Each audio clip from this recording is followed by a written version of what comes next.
Shalom everyone, I'm Dr. Erez Soref and I have with me Dr. Seth Postell, and we're in another podcast, and today we want to talk about the anti-Semitic fallacy of moral equivalency. To even equate Israel with Hamas, to actually suggest that we're dealing with just two equally responsible, morally failed, a couple that just don't get along, and their poor innocent kids are suffering. And the bottom line is that any kind of an attempt to equate Israel with Hamas will always result in anti-Semitism. That's right. And before we go there, I want you to explain a little more on what you mean by that. But I think this is very typical. I think it's very common in the evangelical world and in the West in general, but in the evangelical world as well, to say, okay, we're going to have a balanced view. I mean, no one is completely 100% right and 100% wrong, but that's not what we're saying at all. And this is what we mean by moral equivalency. And can we draw that moral equivalency? I mean, in Israel and Hamas really comparable? No, absolutely not comparable. Because if you think about that, again, let's start with the fact that Israel's not at war with the Palestinians. Thank you so much. So Israel and the Palestinian people are not at war. No, and Israel and Israelis have for years been trying to have some kind of peace deal with the Palestinians. They long to have peace with the Palestinians. The assumption that Israel is at war with the Palestinians is an absolute lie. Israel is at war with Hamas, and they have to be. Why? Because Hamas basically is committed to murdering, to destroying, to annihilate absolutely the Jewish people and the Jewish state. You cannot have a peace process with somebody that wants to murder you. You can have a peace process with somebody who's willing to come to the negotiating table and recognize, okay, you have a right to exist. Absolutely. And so Israel's war is not with the Palestinians. Israel's war... And I think that's a very, very, very, very important distinction. So let's add to this, if we want to talk about, it's almost a blasphemous... It's so blasphemous and anti-Semitic to even suggest that Israel and Hamas are morally equivalent. Just this past week, last Saturday, Hamas basically crossed the border with thousands of terrorists. My cousin's kibbutz was overrun, okay? The terrorists came, they did not care who they found, foreign workers included. Foreign workers, they didn't care. They came to one kibbutz, they came to the housing of Thai agriculture workers. They found 25 of them. They just killed 9 on the spot, and then they took 16 to the Gaza Strip. People from Thailand. Had nothing to do with nothing. Nothing to do with it. But what about babies? We saw pictures of babies lying in their cribs with bullet holes in their bodies. Whole families, little children taken captive. A Holocaust survivor who's senile that is in a video with a Hamas soldier putting his Kalashnikov on her lap and making the V victory sign, mocking her.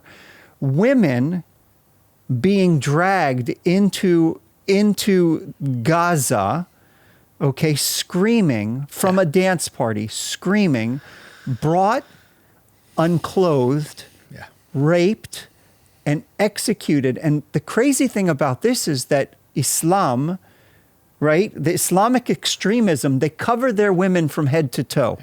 From head to toe, as if they're such a holy people, but they have no issue with stripping and degrading Israeli women, raping them, murdering them. I mean, and so... But let's take it beyond the personal. Of course, I agree with everything you say, and I think it touches a deep emotional chord in each one of us. But if we're taking it to maybe a little more, if I can put in those words, a philosophical/theological level, why we were both so, why did it touch such a string in our hearts to try and equate Israel and Hamas to a husband-wife quarreling and refusing to make peace? Yeah, because I think the better analogy would be a wife who's being hunted by her ex-husband, right? He's got a knife, he's got an axe, he's got a machine gun, and he's out looking for his ex-wife, and he's going to find her, and he's going to kill her, and he's going to kill the children, okay?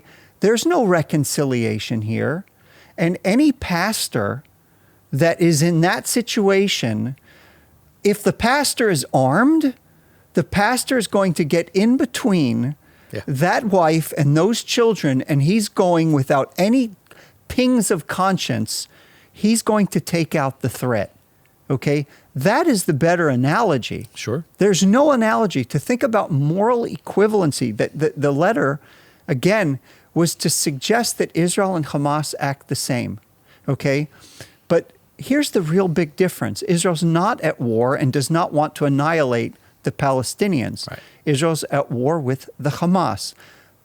If we were going to try to come up with some sense of moral equivalency, we would say that the only way that Israel could be morally equal with Hamas, equivalent with Hamas, would be to drop a nuclear bomb, I'm sorry to say, on Gaza, just to get rid of them. To start bombing Gaza and not notify the residents that they have 24 hours to get out so that they can clear those areas and those tunnels.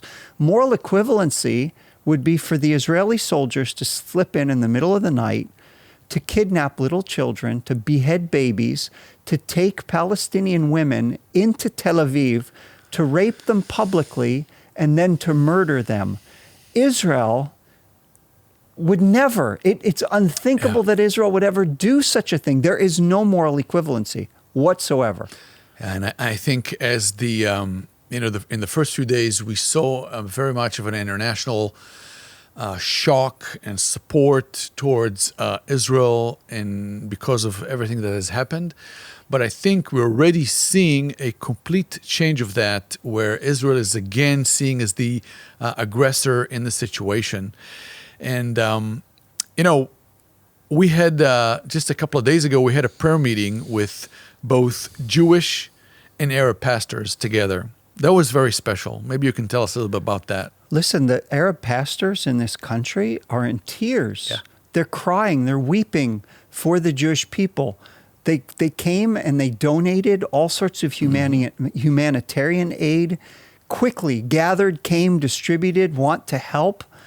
The Arab believers here in this country are heartbroken, and they also see a threat to their existence because Hamas Absolutely has no issue with putting to death Palestinian Christians.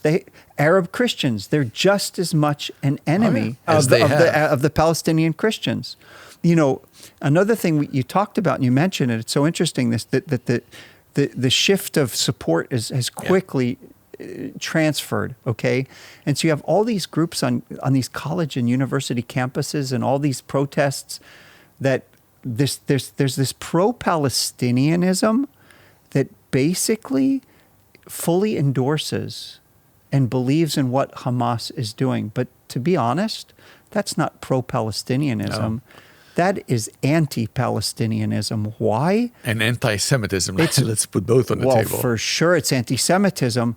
But what people don't even realize is that it's anti-Palestinianism because people don't realize how much the Palestinians in Gaza have been held captive and suffered by this evil, horrible, satanic regime, a regime that puts to death anybody that would even consider faith in Jesus. They've shot pastors in the head. They murdered pastors.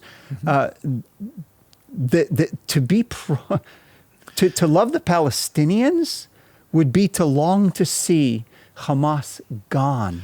And there's no question. I mean, they make it abundantly clear, and I think it's really important for people in the West to realize that Hamas makes it abundantly clear in its Arabic propaganda that the Jews first and then the Christians. And in their view, anyone who's not a Muslim and lives, in the West is a Christian.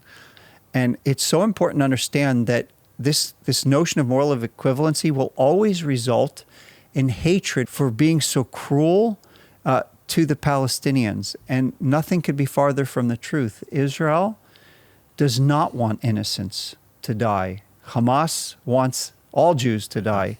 Israel doesn't want the innocents to die. They want to protect them.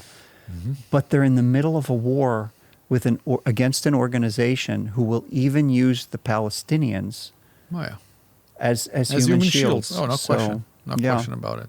So what does it mean that Hamas uses the Palestinian people as human shields? What exactly is happening? So Israel, obviously they don't want to indiscriminately bomb innocent civilians. And so what they do is they message every single person in the area they're about to bomb. And when I say about to bomb, they give them enough time to get out. And the reason that they bomb these places is because that underneath there's a whole network of there's terror. A whole city, underneath the ground. Terror that's designed to destroy Israel.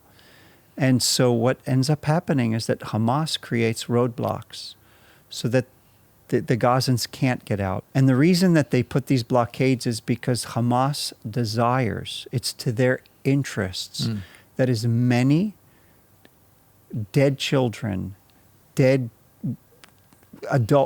people make it to the screens as possible, because they want to use the deaths of the Gazans for their own propaganda to create more hatred for the people of Israel. And you think about in Israel, our army is there to protect the innocents. Yeah.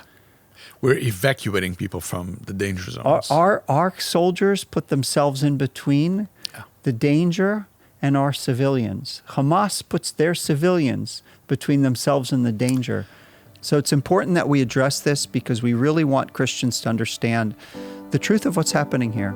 That the notion of, Bothsidesism, the notion of moral equivalency, it's anti-Semitic. Let's just lay it on the table. Anybody that makes that claim, he may not be anti-Semitic, but he's espousing anti-Semitic views. That's right. So I want to thank you for watching us and listening to us.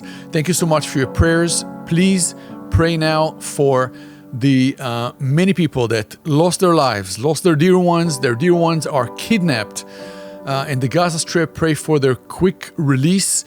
Thank you for praying for us. Many of our young adults on staff, our students, our children are drafted to this war, and the many that are suffering. Let's just pray for them together. And as you support One for Israel, we're doing everything in our power to transfer this support to the ones that are needy and are suffering at this time and through the coming months. So thank you, and God bless you.